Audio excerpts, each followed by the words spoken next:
Bueno, David, cuéntame tú qué deporte practicas. Ciclismo y baloncesto. Bueno, es que David es súper deportista. Pero hay un deporte que adicional se ha vuelto muy popular por estos días, pero que tiene ahí su tema de entrenamiento y demás, que es el running. Entonces, hoy vamos a hablar de tecnología y running.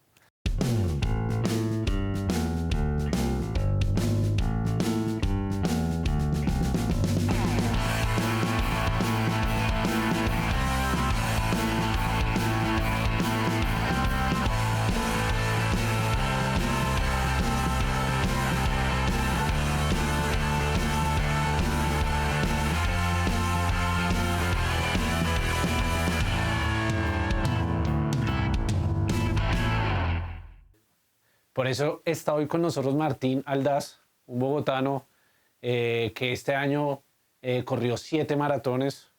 Es el único en el mundo que lo ha hecho por debajo de los 30 años.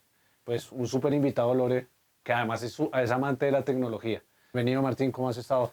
No, gracias a ustedes en verdad por la invitación a este podcast increíble. La verdad es un privilegio estar acá con ustedes y nada, espero poder contarles toda mi historia y contarles algunos secretos que pasaron durante toda la travesía. Entonces, lo que vamos a empezar a conocer un poquito de Martín. Entonces, ¿cómo fue tu encuentro con el deporte, esa relación? ¿Siempre te gustó o cómo encontraste esa pasión?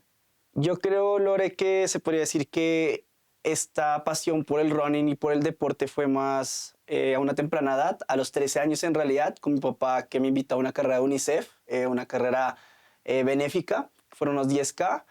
Yo ya era deportista antes, yo antes era tenista y antes que eso yo era nadador, entonces en mi familia siempre hemos sido deportistas desde chiquitos, entonces hemos tenido eso siempre en la sangre. Y creo que después de esa carrera como que marcó un antes y un después, como que despertó algo en mí, como que conecté algo con el atletismo y sobre todo como ese sentimiento de constancia y perseverancia que toca meterle al entrenamiento para poder lograr los objetivos. Martín, entonces a los 13 años corriste 10 kilómetros. Correcto, sí. ¿Y después cuántos? Después creo que mis primeros 21K fue más o menos a los 15 años, 16 años, fue los primeros y ya mi primera maratón fue a los 21 años. ¿Y cómo ha sido, digamos, esta relación con la tecnología? Porque, pues, obvio, empezaste a los 13 años y seguramente no estaba como tan inmersa o no tenías tanto conocimiento de medir frecuencia y demás, que eso es lo que te permite, digamos, los relojes inteligentes y demás, aparatos o dispositivos que se usan. Entonces, ¿cómo es tu relación con la tecnología? Tal vez como, o sea, empezaste muy chiquito y has visto también cómo ha evolucionado a lo que hoy tenemos en materia de Pues, monitoreo claro, tecnológico.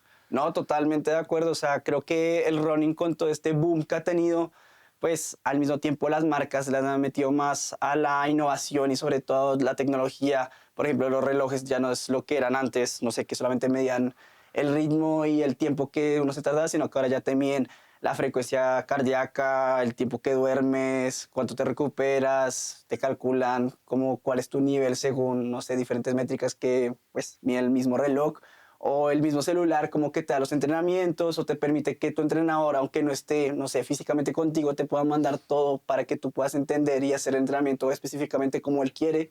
La tecnología ha evolucionado muchísimo y creo que es parte fundamental para, se podría decir, que este deporte se haya vuelto tan masivo y tan popular.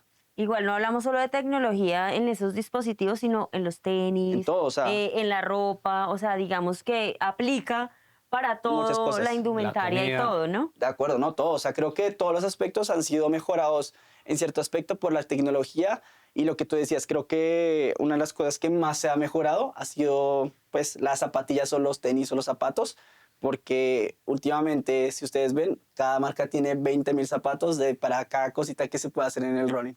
Y bueno, y hablemos un poco de cómo empezaste tú con esa como rutina de entrenamiento, pues porque supongo que eso va, unos días entrenas, no sé, más rápido, más despacio, o sea, no sé nada de running. ¿Cómo usas la tecnología?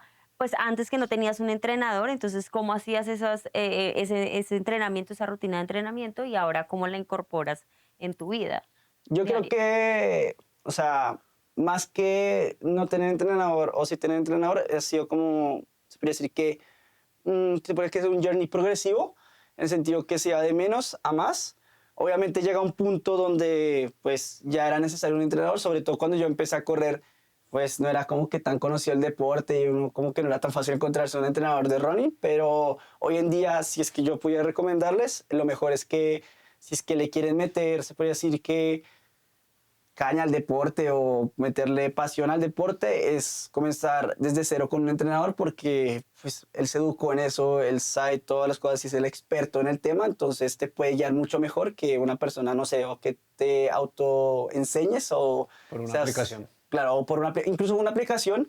Hay aplicaciones como Runa, eso es una aplicación bien famosa mundialmente, que es una aplicación de entrenamiento Sí. que utiliza inteligencia artificial para poder hacer los entrenamientos. Incluso pues está desarrollada por diferentes coaches alrededor del mundo, que es impresionante ya lo que puede hacer incluso una aplicación, se puede decir que no está dirigida por un humano. ¿Tú en qué momento decides que el atletismo es lo tuyo? Yo creo que más que decir como que el atletismo es lo mío, fue más un tema que se mezclaron diferentes circunstancias. El tema de las redes sociales y el tema de crecer en redes tan rápido fue algo como orgánico. Sí. O sea, no fue como que algo que yo me esperaba ni que yo estaba buscando cuando entré a las redes sociales, sino que se fue dando de forma inesperada y algo muy bonito, como que se fueron abriendo diferentes puertas. Ya llegó un punto donde pues lo que yo ganaba a través de las redes sociales, a través de crear contenidos de deporte y todo lo del running, pues superó lo que se puede decir que yo podría ganar en los próximos 10 años siendo una carrera normal o un estudiante más o un egresado más de la universidad. No digo que entonces por eso entonces todo el mundo debería convertirse en creador de contenido, Sí. por si acaso, no es importante aclarar eso, sino que las cosas se me dieron a mí. Nada más creo porque te Uniste gustaba. una pasión con algo que te Claro, empezó y pues- a Claro, y te cambiar gustaba en redes porque- sociales. Y también pues tuve suerte, o sea, también eso toca decir es que uno tuvo suerte, o sea, no es como que eso sí es que uno lo hace al pie de la letra, uno va a tener éxito, sino que uno, como todo en la vida, las oportunidades toca tomarlas o se escapan. ¿Y cómo es un día de entrenamiento? ¿Cuántas horas entrenas? Digamos, ¿cómo es el tema del descanso, de la alimentación, de la rutina con el entrenador? Más o menos, ¿cómo es un día de entrenamiento? Eso es un tema como que también depende mucho del objetivo que uno tenga. En mi caso, pues para haber corrido las 7 maratones este año fue más un tema como de manejar cargas medio altas, o sea, entre 80 y 100 kilómetros, que para algunas personas... A la semana. A la semana, que para algunas personas es mucho, pero para otras personas, tal vez si esto lo ve un atleta, no sé, semiélite o élite, va a decir que eso es muy poquito. Ellos corren 200 kilómetros, 250 kilómetros a la semana, una cosa increíble, o sea, inhumano, si me preguntas a mí, Sí, una claro. cosa, o sea, que uno le vuela la mente. Pero en mi caso particular fue más un tema de manejar esa carga de volumen de entrenamiento, como también la alimentación y la recuperación a través de los diferentes aspectos, ya sea con el fortalecimiento, como también con los masajes y descargas que hacía semana a semana. ¿Cuántas horas entrenas? Yo ¿En creo un día que o cómo un es? día, yo creo que eso se podría decir que en promedio podría ser entre 1 hora y 3 horas. Eso depende mucho si es que tenía 1 o 2 entrenamientos o si me tocaba hacer 2 tipos de entrenamiento, o sea, correr y hacer fortalecimiento o correr y montarme a la bici o cosas así. Martín, ¿y cuándo surgió la idea de correr las 7 maratones en un año? Creo que como con toda la vida, o sea, como con todo mi journey, ha sido cuando se presentó la oportunidad, cuando justamente hace 2 años creo que fue, o hace un año, cuando se presentó Sydney como candidata para entrar al circuito de las majors, que son estas maratones las más icónicas y más grandes de todo el mundo. Cuando esta maratón ingresó al circuito, bueno, anunció que iba a ingresar al circuito el siguiente año, ahí apareció la oportunidad porque justamente por cosas de la vida yo ya me estaba hablando con Abbott, que es el patrocinador oficial o main sponsor de las World Marathon Majors. Entonces como que con esa puerta abierta se les hizo la propuesta y pues se investigó obviamente como quién era la persona más joven en su momento de hacer las 6 maratones. Ya después con esto de las 7 pues ya todos los récords se iban a quitar o se iban a borrar porque pues al ingresar una nueva maratón al circuito significaba que todos los récords quedaban en cero, o sea, Sí. como si no hubieran existido antes. ¿Y qué te iba a decir? O sea, tomaste la decisión y el entrenamiento, preparación, ¿cómo fue todo ese proceso?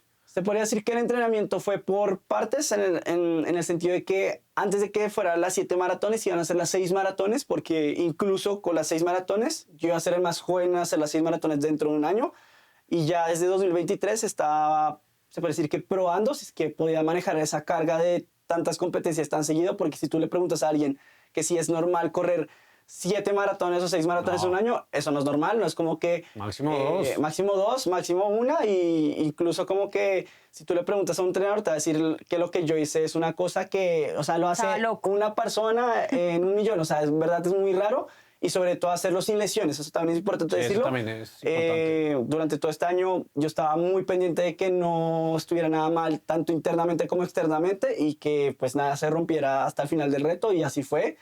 Gracias a la vida, gracias a Dios. Entonces, pues, eso es algo muy bueno. ¿Y cuál fue la que más te costó?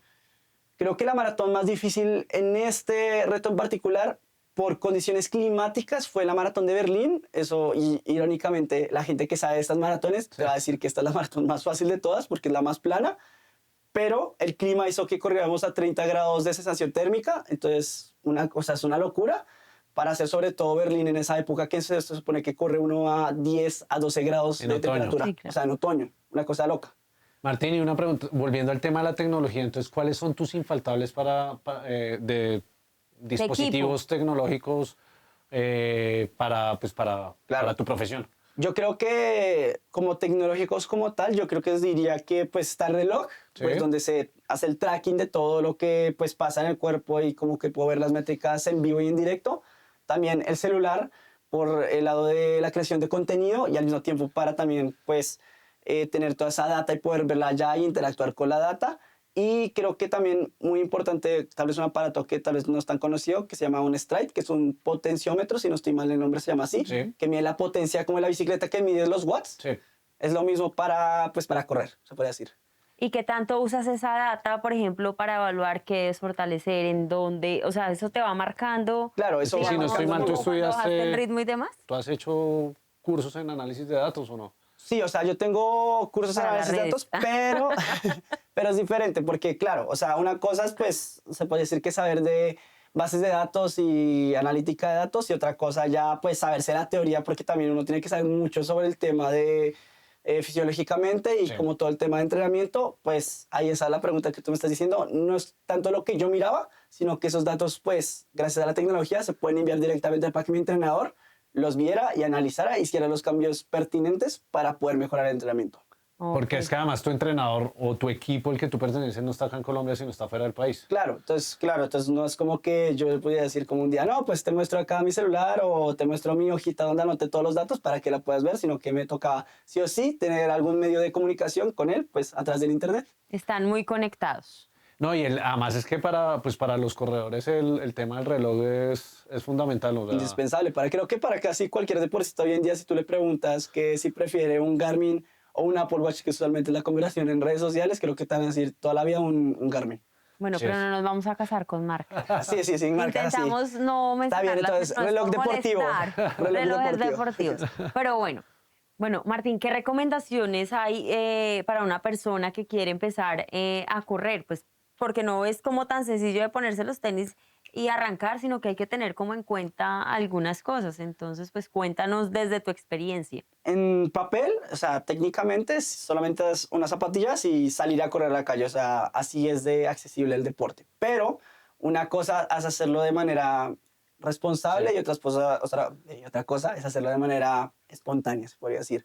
Yo creo que muy importante, y eso sí, eso hoy en día con tantas noticias que vemos en las carreras, sobre todo acá nacionales, que hay personas que se están desmayando, dando golpes de calor en las carreras y paros. ahorita hay paros cardíacos, y pues con todo este boom de las carreras, que ahora creo que en cada esquina hay una nueva carrera, en cada pueblo hay una nueva carrera. Además que son abiertas, se Sí, puede claro, inscribir son cualquier abiertas. persona. Cualquier se puede escribir sin ningún, se puede decir que sin ningún requisito o sin ningún chequeo. Mi recomendación, y creo que es muy importante, es que siempre, al menos una vez al año, como que se hagan unos exámenes médicos, ya sea de sangre o pues un examen ya especializado con un deportólogo para que pues te revise y mire que todo esté en orden y que nada esté fuera de lo normal, y como pues te autorice a hacer deporte, sobre todo, por ejemplo, ahí eso ya trayendo ese punto de la salud. En la maratón de París es, eso sí, una maratón bien grande alrededor del mundo, es una maratón que exige tener un examen médico y aprobado por un deportólogo para poder participar en la maratón. Sin eso no te dejan participar. La de Buenos Aires también. Bueno, por ejemplo, esas ya están aplicando en otros países. En su momento, cuando yo la corrí, que fue hace 2 años, yo no sabía ninguna carrera que pedía eso. O sea, fue la primera carrera que me pidió, yo viviendo en Francia, que me pidió eso, y obviamente me tocó buscar ahí un francés que hablara inglés, por lo menos para que pudiera conseguir esos exámenes, pero me pareció un tema muy responsable y sobre todo como importante de hacer. Sin importar que uno tuviera toda la plata del mundo, pues si no tenías los exámenes médicos o la aprobación de un médico, no corrías. Eso sí era como entregar ese permiso antes de recoger el número de carrera. Y además importante también como pues plantearse los objetivos. Tú decías acompañarse de personas expertas, un entrenador que lo conozca, pues porque tú no vas a correr de un momento a otro 10, 15 kilómetros, sino te toca de manera progresiva. Total, o sea, creo que entre mayor la distancia o entre más grande el reto que uno quiere hacer, uno requiere una mayor preparación y sobre todo rodearse de un equipo más preparado y más acorde al objetivo que uno tenga. Entonces, por ejemplo, no sé, si tú quieres hacer un triatlón, pues vas a tener que conseguirte un entrenador de triatlón. O sea, no te va a ser un entrenador que solamente hace running porque pues no es su salsa. Y frente al tema de lesiones, pues digamos que son bastante comunes o temas de rodilla y demás, pues cómo la manejan, digamos, cómo prevenir también ese tipo de lesiones, qué cuidados tener. Creo que hay como que, se puede decir que 2 grupos al respecto de ese tema.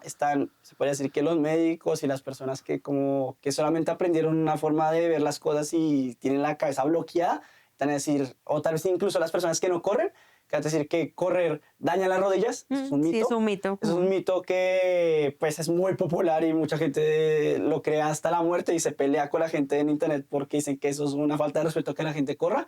Pero la realidad es que el dolor de la rodilla, el dolor de cualquier parte usualmente de un músculo, es porque uno no tiene el fortalecimiento necesario para que maneje la carga que conlleva el entrenamiento. Entonces, creo que el consejo que yo les daría es que fortalezcan mucho el gimnasio.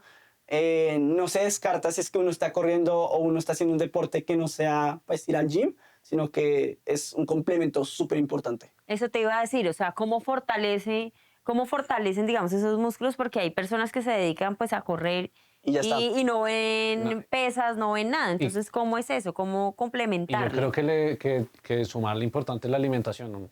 Total, o sea, creo que ahí tocaste otro tema importante. Además del fortalecimiento, si uno no se alimenta bien, ya sea yéndose con la comida más chatarra o la comida más saludable de comer solamente las ensaladas en el almuerzo, uno no va a tener los nutrientes necesarios para poder rendir y sobre todo que el cuerpo pueda ajustar a esas cargas y como que sacar el beneficio completo del entrenamiento. Y para una actividad tan exigente como es correr, o sea... Total, no, o sea, es como todo, o sea, uno cree que porque uno es deportista o que uno corre maratones, uno no come dulce o uno no sé, no se toma, por ejemplo, que hay mucha gente que critica eso, que como se pueden tomar una Coca-Cola o unas gaseosas, cosas así, pero pues para los que no sepan, la gaseosa es carbohidratos, o sea, es azúcar, y el azúcar no necesariamente es buena ni tampoco mala, depende del contexto, es igual que, no sé, un Red Bull, eso que dice como que es malísimo, es como un gel líquido, que para los que no sepan, un gel es como pura azúcar, o sea, un azúcar que uno se lo toma sí o sí en la competencia, que es lo que le ayuda a uno, sobre todo a tener energía instantánea para seguir corriendo al mismo nivel. Por eso, y previo, digamos, a la competencia, ¿cómo es tu alimentación? Y el día de la competencia, pues también, o sea, ¿cómo te preparas ese día muy temprano o durante la carrera o la competencia que usas? Los meses previos creo que es tener una dieta balanceada, lo que estamos hablando, tener todos los nutrientes necesarios para decir que adaptar todo el entrenamiento. Ya los días previos es lo que se llama carga de carbohidratos, o sea, se aumenta mucho el consumo de cosas como arroz, pan, yuca. pasta, lo que sea, yuca, o sea, todos esos carbohidratos ayudan a que se sobrecargue el cuerpo con esos nutrientes, sobre todo ese componente, para que ya el día de la carrera se utilice como combustible, como esas reservas, y se queme en vez de que empiece a quemar el músculo, por ejemplo, que eso es lo que pasa, que usualmente empiezan a dar los calambres o empiezan a tener problemas dentro del cuerpo. ¿Cuántas calorías puedes quemar en una maratón? Yo creo que he quemado, pues yo puedo estar diciendo cosas que nada que ver, acá sí no me sé el dato exacto, no me fijo tanto, Pero según yo, que yo me acuerdo del reloj, creo que eso marca como 2.000 calorías, creo que 3.000 calorías, pues ya estar o muy abajo o muy arriba, no tengo ni idea, eso sí. Pero eso sí te gusta comer bien. Ah, no, no, o sea, creo que o sea, si tú me ves a mí, creo que te vas a decir, yo no soy, o sea, la persona que uno tiene idealizada de que es corredor, pues es un palito. Usualmente los keniatas son un palito. Sí. Pero o sea, yo no podría tener esa vida de que solamente, exigente. o sea, tan exigente y sobre todo porque no es saludable, o sea, como que también... O sostenible, O más sostenible, bien. mejor dicho. O sea, como que no es sostenible en el tiempo porque, claro, los keniatas o los profesionales usualmente tienen ese tipo de cuerpo porque ellos, su objetivo es rendir para solamente una carrera. O sea, un objetivo, Ok. solamente una medalla. Mientras que lo que yo hice, más que, no sé, tener el mejor tiempo posible en una carrera, era poder sobrevivir a las 7 carreras y de manera saludable. O sea, no arriesgar el cuerpo para conseguir el objetivo. En el tema mental que lo tocabas, que obviamente a todos los deportistas es algo como una presión de cumplir, de mejorar, ¿cómo lo manejas? Y sobre todo porque tú, pues obviamente tienes las redes sociales donde ya tienes un gran número de seguidores y a veces las redes sociales son demasiado fuertes. Entonces, ¿cómo manejas esa parte mental? Para mí, la parte mental es fundamental, sobre todo pues si uno es deportista, es algo que influye mucho, incluso yo diría que influye más que el físico como tal. Usualmente cuando las piernas ya no pueden, la mente es lo que ayuda al cuerpo como a superar los límites y a ponerse nuevos saltos. Pero ya en específico, como yo lo manejo, es más un tema como que no dejo que me afecte, ni tampoco le doy tanta importancia a lo que piensen los demás. Por ejemplo, no sé, con todo lo de este reto del 7-1 de las 7 maratones, muchos entrenadores y muchos, se podría decir que corredores que creen que se las saben todas, creen, o sea, como que tenían una perspectiva específica, criticaron mucho lo que hacía y creían que lo que, o sea, ellos, o sea, tanto así que me deseaban el mal de que me lesionara, cosas que eso sí, que si tú me Las preguntas redes a mí, sociales son muy duras, ¿no? claro, son muy tóxicas, o sea, como que uno pensaría que tal vez en el deporte no es así, como porque usualmente, no sé, en el tipo de categoría lifestyle, usualmente entre los influencers y entre los creadores de contenido y las comunidades son bien tóxicas. En el deporte uno pensaría que es un poquito diferente porque más o menos entiende lo que uno vive, pero es igualmente en todo el internet es el internet. Y ya volviendo al punto, como que uno apaga se puede decir que ese bichito que le está diciendo como las cosas negativas y uno se enfoca en lo que uno puede controlar. Entonces, no sé, si es que ya veo que estoy apretado, pues, ¿qué es lo que puedo controlar? Pues, la carrera. Y pues me enfoco en el momento que estoy viviendo y no tanto en lo que va a pasar antes o después o lo que hayan dicho las personas, sino que enfocarme en mí mismo. O sea, no dejarme llevar por las cosas. Martín, ¿en lo próximo año qué? ¿Cuál es el reto que viene? El siguiente año, pues aún está en construcción, pero se los puedo ir contando así como más o menos, dándoles un teaser, es correr las maratones más importantes e icónicas de Latinoamérica. Si ustedes ven el circuito de las Majors, que es lo que corrí este año, ustedes van a notar que no hay ninguna carrera de Latinoamérica. Sí. Entonces, la idea es que el siguiente año, pues, le demos un giro a la historia y le demos un enfoque que en Latinoamérica también hay maratones de talla mundial, que hay maratones que merecen ser, se puede decir, que más reconocidas y que tengan ese spotlight que les puedo dar a través de mis redes sociales, y por eso mismo yo quiero enfocarme a mostrar diferentes carreras a Latinoamérica que valen la pena conocer. Y sobre todo, pues también sería chévere ser una de las primeras personas, sino la primera persona y por ende la más joven en correr estas maratones icónicas, que son 6. No les voy a decir cuáles son, si algo hay Sorpresa para el otro año. Sorpresa para el otro año, Que lo pero sigan en las redes. que me sigan en las redes sociales para que se enteren más adelante, pero las estaré corriendo también en un año y debajo de 3 horas. 3 consejos básicos y o 2 dispositivos que tú les digas deben tenerlos para este tema. O una aplicación. Ok, unos tienen que ser consistentes con el entrenamiento. Si uno no es consistente o perseverante con lo que uno haga, sin importar si es correr o no, uno no va a llegar lejos. Segundo, tienen que confiar en su entrenador o en la persona o en la aplicación que les está dando el entrenamiento, porque si es que ustedes se ponen a jugar a ser el entrenador, usualmente eso termina en que o se lesionan o tienen que parar de correr o hacer el deporte que aman por no hacer caso, por creerse que se la saben todas. Y tercero, es que se disfruten el proceso. O sea, puede ser que el PR o Personal Best, así se dice en inglés, no lo logren a la primera, pero no se desanimen, es un proceso que toma tiempo. El running es un deporte lento, o sea, no es como que uno al comienzo ve muchas mejoras, pero llega a un punto donde uno ya para de mejorar, te estanca, se podría decir, o bueno, los pasos ya no son tan grandes, entonces tienes que tener mucha paciencia y confiar en el proceso, eso sobre todo. Y ya los dos dispositivos que yo recomendaría sería un reloj inteligente, pues deportivo importante para mí, diría yo, que es fundamental. Y segundo, yo creo que unos audífonos, sí, algo así como que, o sea, que nos tapa el oído, mejor dicho, o sea, que no te aísla del mundo externo, porque Por pues, si te pitan en la por calle. si te pitan, y pues es importante estar atento a lo que pasa alrededor de uno. Y ya creo que también una aplicación que tú me dijiste, yo creo que yo recomendaría Strava. Es que es literalmente el Instagram de los corredores. Estamos muy claros acá, tecnología, datos, pero sobre todo disciplina y poderse conocer y tener todo el acompañamiento. De verdad, Martín, muchas gracias por habernos acompañado en No es por molestar. No, gracias a ustedes, en verdad. Le agradezco por todo este espacio y por la oportunidad de tenerme aquí. A ustedes, y pues también falta decirlos así, creo que no los mencionamos y creo que me van a matar. Claro, gracias por tenerme aquí. Eso sí, es un gusto ser parte de la familia y espero poder volver acá prontamente. Martín, muchas gracias por tu tiempo. Todo lo mejor el próximo año en el reto que te estás proponiendo. De nuevo, muchas gracias a YouTube Space en sus oficinas de Google acá en Bogotá, y nos vemos en un próximo capítulo de No es por molestar.